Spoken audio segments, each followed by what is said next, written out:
Here's how we organize our home libraries.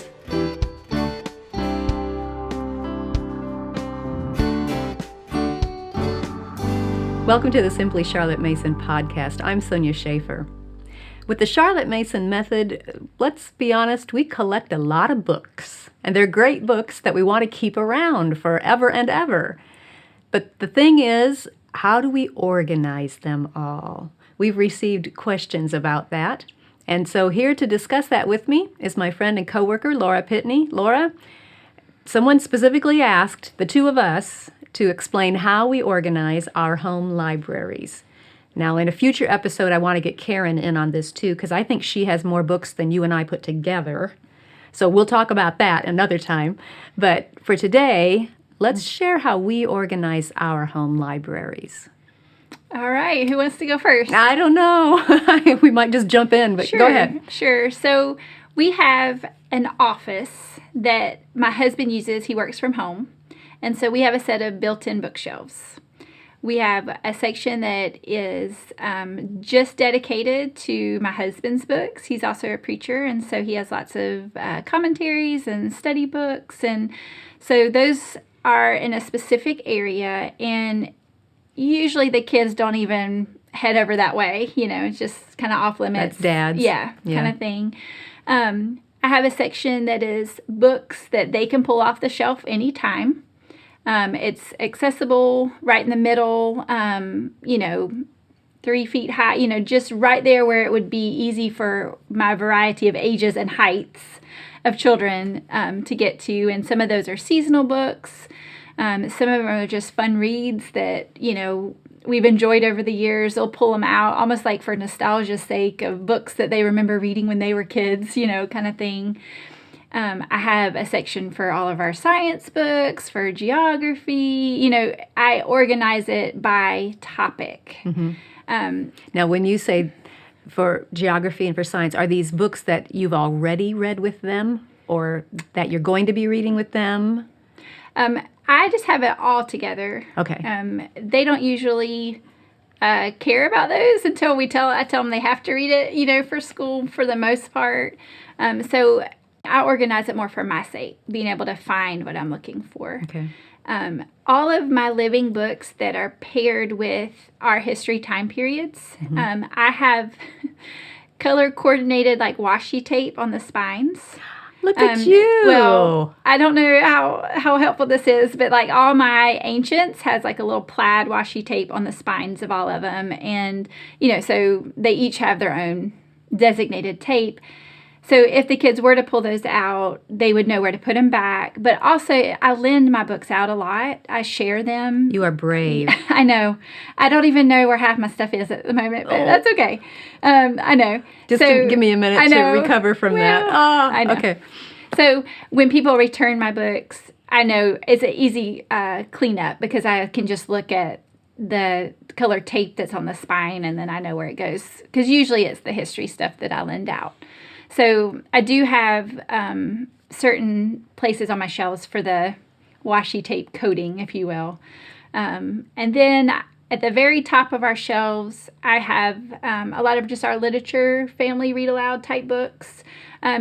We usually have maybe one or two of those going at a time, so I don't need to get to those as often. So those are just up at the top. And I mean, anytime the kids want a book, I'm more than willing to give it to them, but I just, for peace of mind, I like to know where the things are. Mm-hmm. And so I just tend to group it usually kind of by category. And then the kids have favorite books. And at first I didn't want to give them up. I wanted to keep them on my bookshelf so I knew where they were. But over the years, the kids have either collected their own or purchased their own because they want to keep it for themselves. Like they don't want to have to share. They don't have to lend it out. They want, whenever they move out of the house or get married or go to college, whatever that is, they want to be able to take their favorites with them. Mm-hmm. So each one of my kids has a small bookshelf in their room that they keep their favorites on. My oldest has a secret reading nook in her closet that has a little reading chair and some lights and a little fan. And she has all her favorite books around the top of the closet so that it's like her little safe haven where she can just go curl up in her chair and read. So I've had to let go of the control because I wanted them all to where I knew they were all safe and taken care of. But the kids have loved their books, and I don't want to like tell them no, they can't have it. So we've just either gotten duplicates or gifted them their own sets of things. Mm-hmm. Yeah. That was one thing that we did a lot with 4 kids, 4 girls who all loved to read. We were giving books a lot as gifts, especially for birthdays and Christmas. And I love what you do. What's your saying for Christmas? We do something that they want, something that they need, something to read. So that's just kind of our boundaries for giving gifts at Christmas time. Is it should be 3 presents, and that's usually what we stick to. But the something to read, they get really excited about. Yeah, and being able to keep those books in their own rooms is huge, because now that mine have moved out, I've seen the boxes of books they take with them. And it was a little, we had some moments when we were divvying up the books. It's like, is this one yours or is this one mine? Some claws come out. Not too bad, not too bad. But some of them I had to, put on my mommy hat and say, you can take it, I'll replace it for myself. Because that's what we're doing. We're all building our own home libraries. Each child is building a home library for the future. So that's exciting. Well, I do somewhat the same thing, but I've got probably 3 different libraries, if you will, in the house. I've got one in my office, and I've got then the ones that the kids keep in their own rooms when they were here. And then I also now have one in my schoolroom. I did not have a separate schoolroom when the kids were all here, but now that I have room for it, I do. So mostly they're divided up by section too. I have a history section in chronological order, no washi tape, but I know which books, go with ancient Rome and which ones go with Middle Ages. And so, sometimes I have to think about early modern or modern, but it's there. It's in chronological order, more or less. And then my science books are in a separate place, a section for theirs, a section for geography, and that's usually organized by region.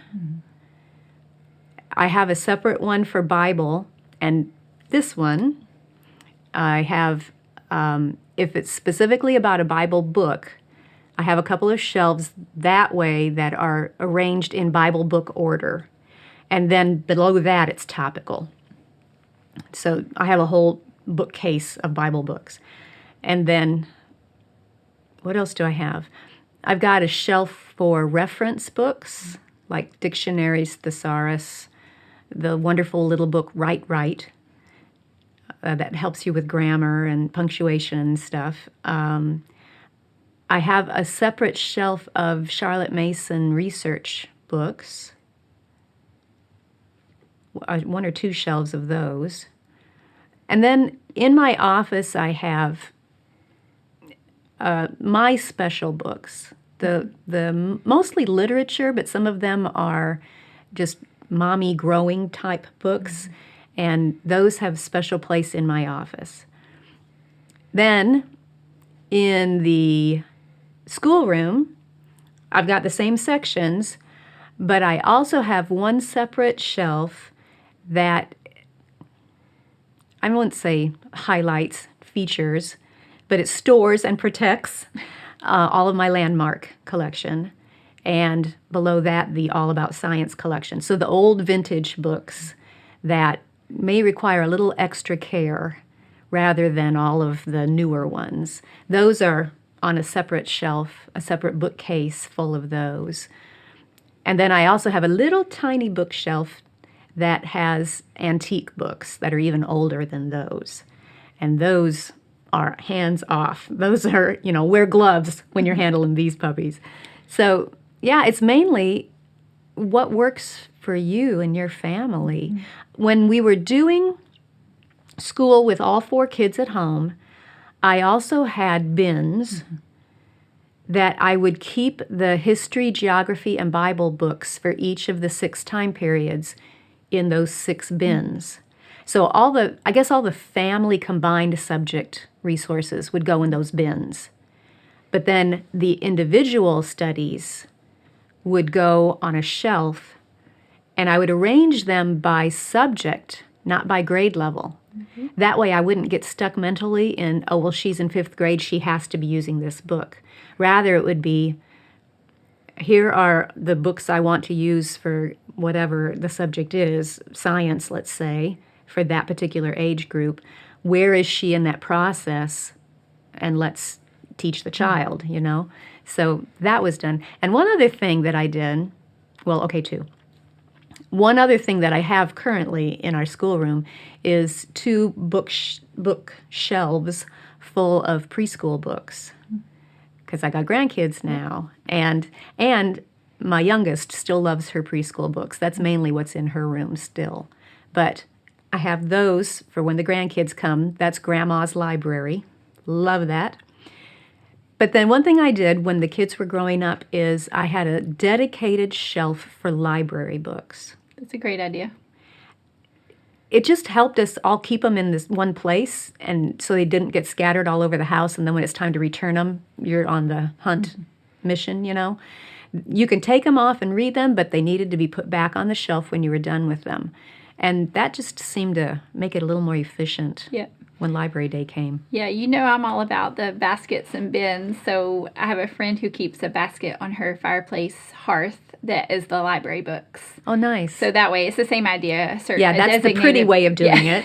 No, a shelf is good too, but the designated spot for it. And over the years, we've had different, like you said, the different bins. The things we're currently using is more accessible, so it may not necessarily be in the library or in the office. It will be, you know, wherever we do school. So I just think how, like you said, whatever works in your own family, but you just need to know where the things are. That way you can be more efficient when you're trying to pull resources.